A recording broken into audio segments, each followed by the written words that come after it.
Fort Liberty stood in bold isolation on the outskirts of a desolate expanse, its oxidized panels serving as a symbol of human perseverance. For the inhabitants, it represented more than a mere settlement, it was their refuge, the final echo of Earth's essence in the cold void of space. Inside the command center, Captain Lucas Reynolds hovered over a holographic display, his seasoned visage marked by concentration. His attention shifted as the metal door slid open, welcoming Lieutenant Marco Diaz and Corporal James McCarthy. Diaz, muscular with oil-stained attire, brought with him the scent of charred electronics and solder. "Power systems are holding, Captain, but we're short on components. That supply ship needs to arrive soon, or we'll be fixing connections with adhesive tape." McCarthy, considerably younger and in a crisply tailored uniform of a newcomer to the edge of civilization, held a journal brimming with historical blueprints and drawings. "We've survived tougher challenges, sir," he remarked. "The battles of old like the Alamo, Gettysburg, such lessons won't shield us from energy projectiles," Reynolds responded warmly yet pragmatically. "How are our outer defenses holding up?" "Operational but obsolete," Diaz interjected. "The automated sentries are decades behind Imperial technology.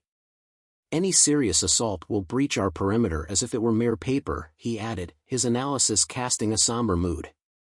Shortly after, an alarm shattered the silence. "Unidentified craft approaching," announced the synthetic voice, filled with urgency. Reynolds' expression hardened. "To your stations, immediately." The trio sprang into action, joining the settlement's defenders. In moments, Fort Liberty was a hive of strategic turmoil as residents armed themselves with whatever weaponry they could muster. From the lookout, Reynolds peered through binoculars at the approaching enemy vessels, sleek and metallic, glinting like predatory birds against the planet's muted skies. As the first ship landed, unleashing Empire troops in gleaming armor, Reynolds' gut tightened. This was no mere raid, it was a full-scale invasion. An arrogant voice from the enemy commander boomed over the comm system, "Surrender, inhabitants of Fort Liberty, and spare yourselves the humiliation of defeat. Your resistance is futile, your arms, antiquated." Clutching the transmitter, Reynolds declared, "This is Captain Lucas Reynolds of the United Colonies. Underestimate us at your peril." The enemy's response was swift. A barrage of plasma bolts pounded the settlement's barriers with ferocious intensity. The defenders retaliated, but their conventional weapons barely made a dent against the Empire's shields. Reynolds watched the unfolding chaos with a heavy heart. His people fought bravely, downing several overzealous enemy troops, but it was clear they were outmatched. Their defenses crumbled, and Reynolds knew a strategic withdrawal was essential to avoid total destruction. "Fall back to the ravine," he commanded over the radio. "Cover each other and regroup." The retreat was frantic yet effective, with Diaz and McCarthy providing rear-guard support as the inhabitants fled to the safety of the rugged hills bordering the settlement. Exhausted but alive, they established a temporary camp in a naturally concealed cave. Around a dimly lit table, Reynolds addressed his senior officers. "We can't defend Fort Liberty with our current resources," he started. "We face annihilation if we confront them directly. We need a new plan." "Guerrilla warfare," suggested Diaz, his voice firm despite visible fatigue. McCarthy, clutching his journal, hesitantly offered, "I might have a solution," he said, opening his notebook to reveal a schematic of an antique Gatling gun, housed in the settlement's museum but non-functional. "A relic against the Empire's advanced armaments?" "Are you serious?" Diaz questioned, skeptical. "I am," McCarthy affirmed, growing more confident. "They depend on precision and overwhelming force. An unexpected barrage from a Gatling gun might just throw them off." Reynolds pondered the proposal, his face unreadable. "Can you make it operational with what we have?" "With some modifications and Diaz's help, yes," McCarthy replied. "We'll replace the manual operation with an automated system, use composite materials for the barrels. It won't be perfect, but it could give us an edge." The room fell silent before Reynolds finally nodded. "Proceed, but discreetly." By dawn, a covert team had re-entered the settlement under the veil of darkness to retrieve the Gatling gun. Heavier than anticipated, its brass components tarnished with time, Diaz cursed softly as they maneuvered it to their hidden base. As others rested, Diaz and McCarthy worked through the night, combining his engineering skills with McCarthy's historical insights, progressing slowly yet steadily. Reynolds observed from a distance, weighed down by his thoughts.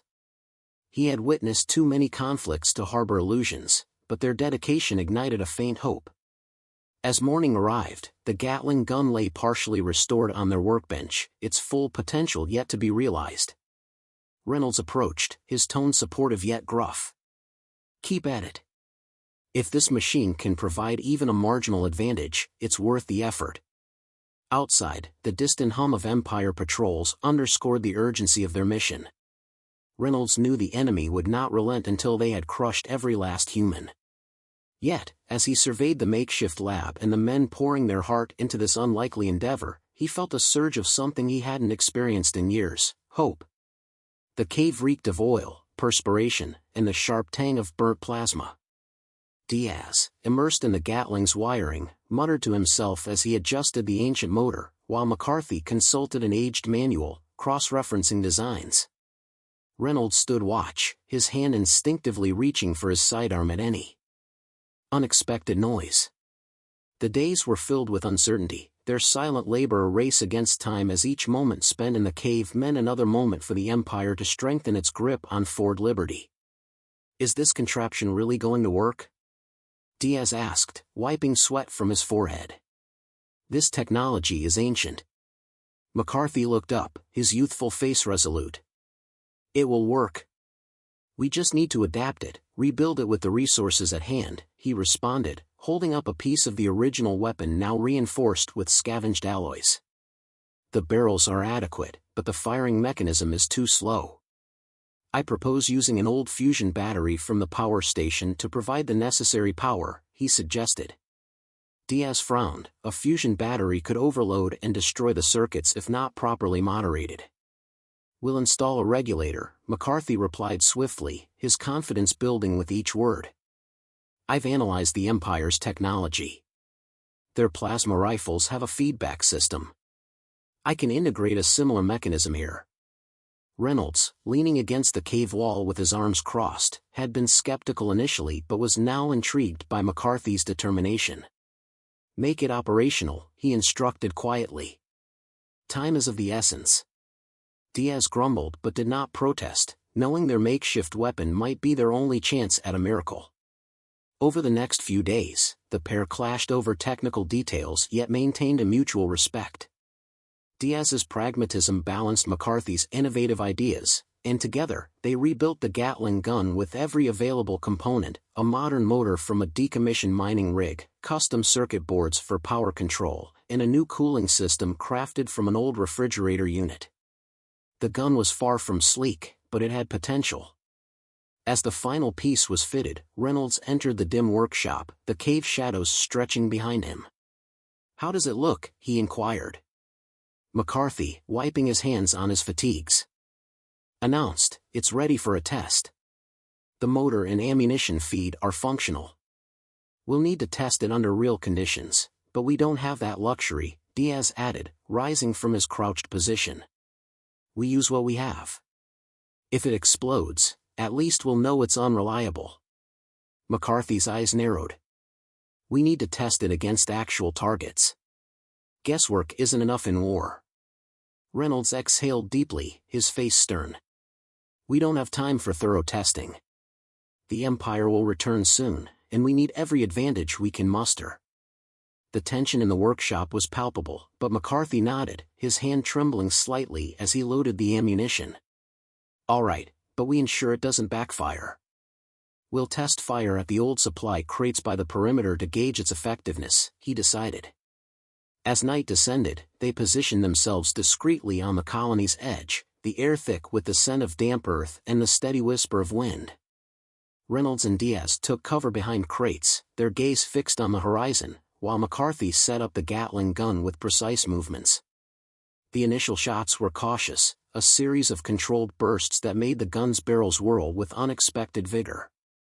The old weapon thundered to life, its mechanical drone defiant in the quiet night.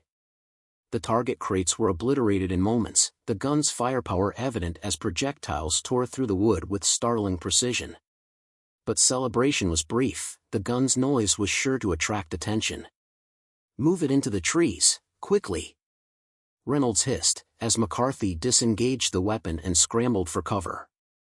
Diaz and Reynolds rushed to assist, their nerves frayed by the test's tension. Before they could reach the safety of the trees, a blaze of bright light split the dark sky, a sure sign of approaching Empire scout ships. The team froze momentarily, caught between the confirmation of the gun's success and the imminent threat of detection. "This is it," Reynolds whispered, a grim smile crossing his face. "We've got them now." In that instant, the ragtag group understood the gravity of their situation, not just as defenders but as challengers.